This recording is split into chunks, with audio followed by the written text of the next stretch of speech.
તો મિત્રો આજે પણ દાદી એક મસ્ત વાર્તા કહેવાના છે. કેવા? એક પટેલ હતા ને એક પટલોણી હતો. એના મા બાપ મરી ગયો હતો. માએ મરી ગયો હતો અને બાપોય મરી જતા. પણ એમને અવતાર લીધો બધાનો બાપાએ. તે બાપો ભાઈના ઘેર અને પેલી મા હતી એને કૂતરીનો અવતાર લીધો. પેલો બધો વળ જાય અને પેલી કૂતરી ઘરની વર રાખ. પછી એક દાડો એમને શ્રાદ્ધ આવ્યું. શ્રાદ્ધ આવ્યું કે એમને શીર કરી અને શીર કરીને ટાઢી થવા મૂકી અને પેલો હવના કોમ વળજો એટલે પેલી ઉપર હમણી હાફ નાખ્યો છે ઘર ઉપર. તે પેલું લોહીના સોટા બધા શીરમાં પડ્યું.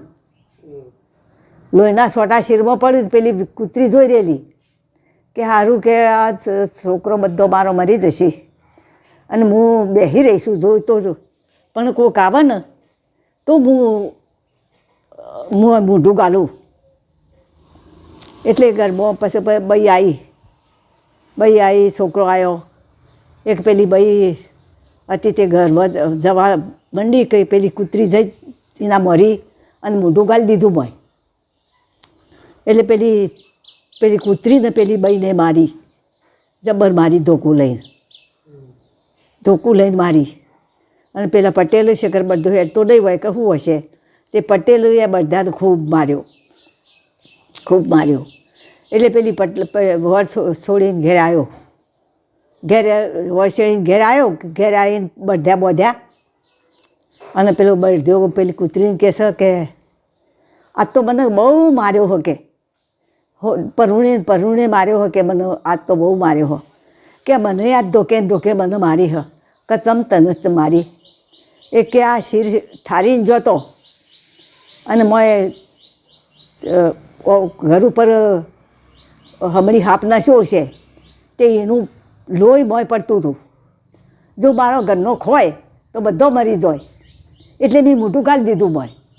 એ કે ખોય ના ને, એટલે ખોય ના એટલે કે મને માર્યો. કે હાય પેલો પટેલ હોબળે કે અમારી માદ મારો બાપો કે મારા ઘેર અવતાર લીધો.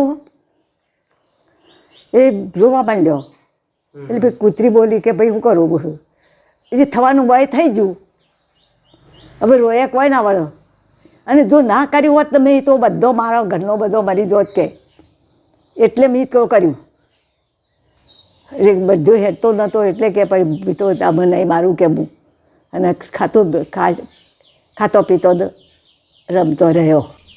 એમને ખબર તો પડી જ ગઈ ને. હા, એટલે હા કે તમારી માને કૂતરીનો અવતાર લીધો અને મારા બાપાએ કે બળદાનો અવતાર લીધો. તે એમ કરી રોવા માંડ્યો. એટલે કે રોહો ને, કોઈ રોહો ને, કે શાંતિ રાખો. દાદી આપણા ઇમોશનલ થઈ ગયા વાર્તા કહેતા. એટલે ભાઈ ખાધો પીધો ને, મજા કરી. કોકલામ ગોટી ને વાત છે મોટી, ઓ બાયો મોર વાત કહીશું પોર. તો મિત્રો તમે જોયું છે દાદી કેટલા દિલથી વર્તક હોય. ખુદ દાદી વાર્તા કહેતા રોઈ જોઈએ એટલે એમને એવું થઈ જાય એમ. એટલે એટલું દિલથી વર્તક હોય. તો દાદી માટે સપોર્ટ કરજો અને દાદી માટે એક મસ્ત લાઇક કરજો. જો વાર્તા ગમી હોય તો લાઇક કરજો, શેર કરજો અને ચેનલને સબસ્ક્રાઈબ ના કરી હોય તો ચેનલને સબસ્ક્રાઈબ કરી દેજો. તો ચલો મળીએ એક નવી વાર્તા સાથે નેક્સ્ટ વિડીયોમાં. આવજો.